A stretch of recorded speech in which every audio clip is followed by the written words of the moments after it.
Hey Gear Seekers, I'm Nick. It's been a little while since we checked out a Montech case. Today we're checking out the Sky One Lite. It's a budget-focused ATX case with a couple little tricks up its sleeve. So without further ado, let's pull this thing apart, take a bit of a closer look, test the thermals, do a build. You know how we do. Let's get into it.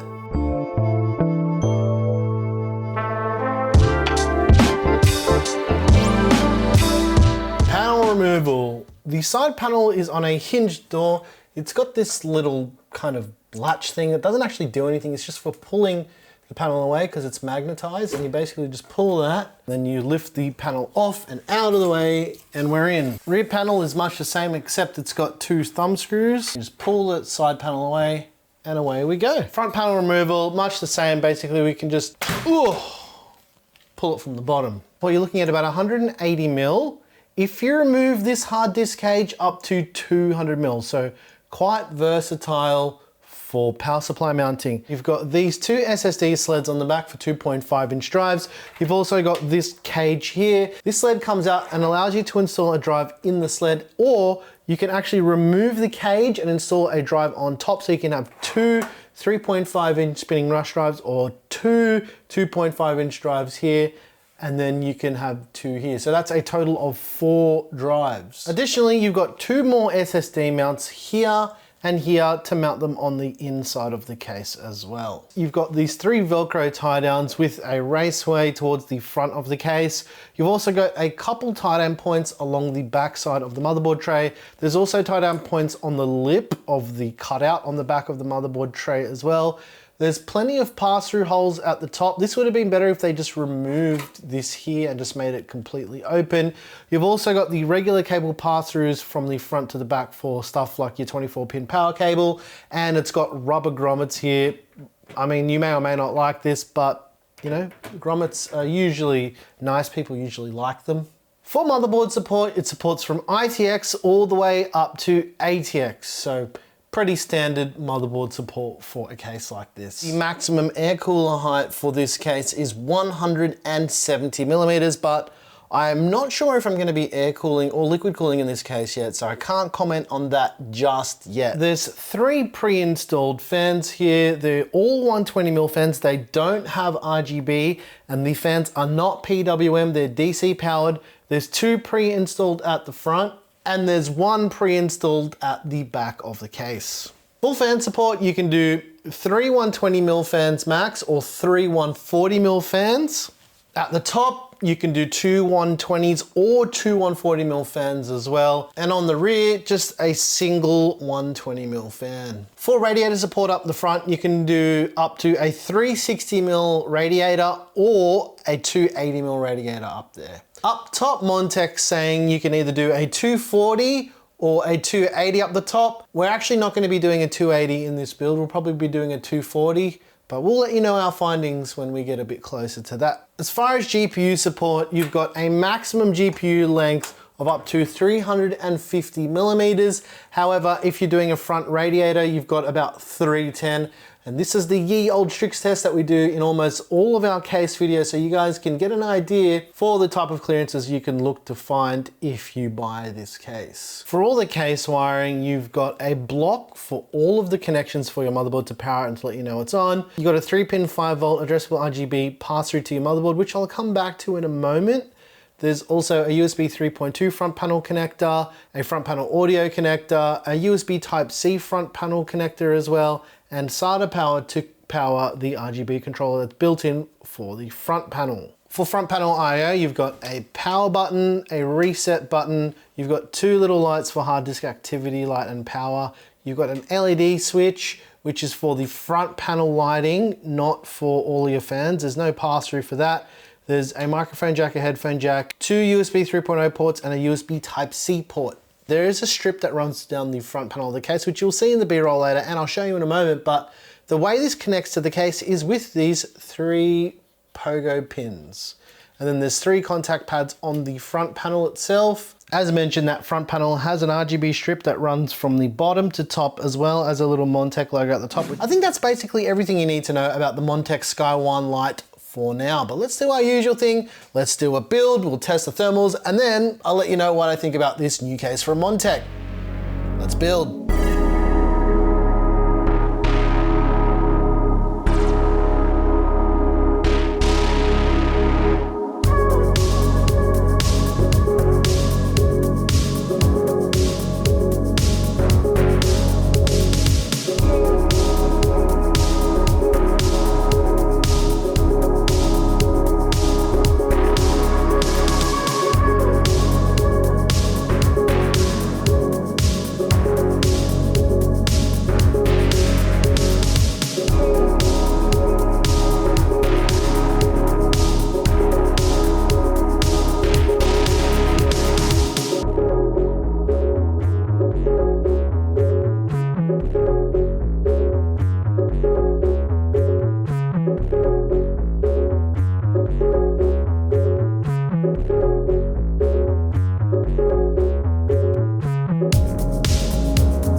Alrighty, ladies and gents, I hope you enjoyed the build in the Montech Sky One Lite. But let's take a little bit of a look at those thermals. What you're seeing on screen right now is the thermals are pretty dang average. Now, you've got to take into consideration this is a 5600X. This is typically not a hot CPU. So us seeing temperatures like 69 degrees, I said the number, is quite bizarre. Now, we always test with pulling that top filter off as well with AIOs just to see if it will make much of a difference. And the reality is, a lot of the time, if you're using the top as exhaust, you actually don't really need to use that filter. You're not gonna get dust blown in your face. However, the filter will catch dust, if that makes sense, but not exclusively required, which is why we test with no filter up the top. Let's quickly chat about some of the parts in this build, because obviously I mentioned hardware because we build a computer, so you're gonna want to know, right? Maybe, I don't know. You want to know? Okay, I'll tell you. All right? Yeah, you ready? You're not saying anything. You want to know what the CPU is? I do. You want to know? I want to know. You want to know what it is? Tell me. The CPU is the AMD Ryzen 5 5600X. We put the 5600X on the Asus ROG STRIX B550A Gaming. To cool the 5600X, we use the Phanteks Glacier One 240 mph. I always think, is it miles per hour? Is that what it is? No. And the GPU is the Asus ROG STRIX RTX 3080 Gundam Edition. I've got to be honest, I don't want to talk too much about the rest of the parts in these type of videos going forward because there's a PC part picker list down below in the description so you can see what all of those parts are. The last thing I will mention though is the fans. They're Lian Li Unifan AL120s.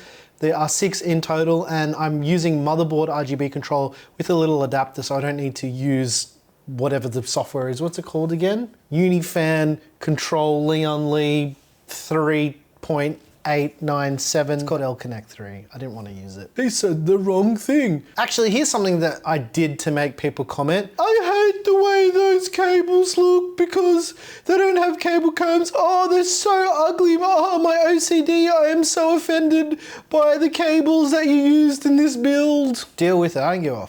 The build quality of this case isn't too bad. It's actually quite nice, very reminiscent of the Lian Li Landcool 215 and a Phanteks P400A. Claire actually pointed that out when she was looking at the case earlier. So thanks, Claire, for reminding me how smart you are with computers. No walking furries. Cable management in this case quite surprised me. Here, you look at it. It's on the screen right now. Look at it. It's not too bad. I didn't do a terrible job, although obviously it's not the best job because I don't spend that much time cable managing. But this shows you that even if you don't spend heaps of time, you can still make it look decent and be quite functional. As far as that RGB accent on the front of the case, I think it looks pretty cool. We have seen stuff like this on Be Quiet cases, so if anything, this is kind of like a copy of the Be Quiet 500DX. That's kind of what it reminded me of when I pulled it out of the box, except it's narrower, it's taller, and it's a bit shitter. I only say that because the Be Quiet thermals are really, really good, Claire. But a lot of the compatibility that we have with like cooling stuff is quite similar to that Be Quiet case, but I would pick the Be Quiet case. However, the thing that might make you choose this is the price. Are you ready for it, Claire? I'm ready. You ready? I'm ready. $69 US. How many? $69 US for the Montech Sky One Lite. So actually not a terrible deal. You get 3 included fans. The case is white. People love white cases. And yeah, it's not terrible. If you're going to go for like a 5600X, kind of like how I did here, you're not going to be putting a 3080. Maybe you might, but I think the thermals will be just about right. If you're looking at using more high-end hardware, then I would say skip this case. Otherwise, yeah, it's not terrible. They've only got 420 in stock though. Oh. Well, then we better get moving. Anyways, guys, if you like this video, make sure you do us the courtesy of hitting the like button, ringing the notification bell. If you like the music you heard here, I make all the music. It's available by clicking that join button. As well as that, I just wanted to mention, last couple of videos, people are like, what keyboard is that you've got on the desk now? This is a new keyboard. This is an Iqnix OG80 Wormhole, because that's kind of where you put it. We have a review of this coming very, very soon. I'm not going to be reviewing it. It's something that we have a whole channel update coming out about very soon, but keep your eyes and eye holes peeled. Stay tuned. I'm your boy Nick with Gear Seekers. You peek, we seek, and you guys liked the new intro. Today I thought it was only fitting that if you like the new intro, we've got to bring back the OG Gear Seekers theme song, maybe just for this video. Maybe we'll bring it back permanently. I don't know. I don't have a crystal ball, I can't tell the future. I don't know what I'm gonna do. If you're still sitting here, hello, hi, my name's Nick. Why are you still sitting here? Don't you have something better to do? If you stayed this long, this is, you know, we'll just turn the camera around and then you can see Bindy's butthole. Look, Bindy's always here, you just never get to see her. She's on top of Claire's computer. Thanks for watching, you filthy animals.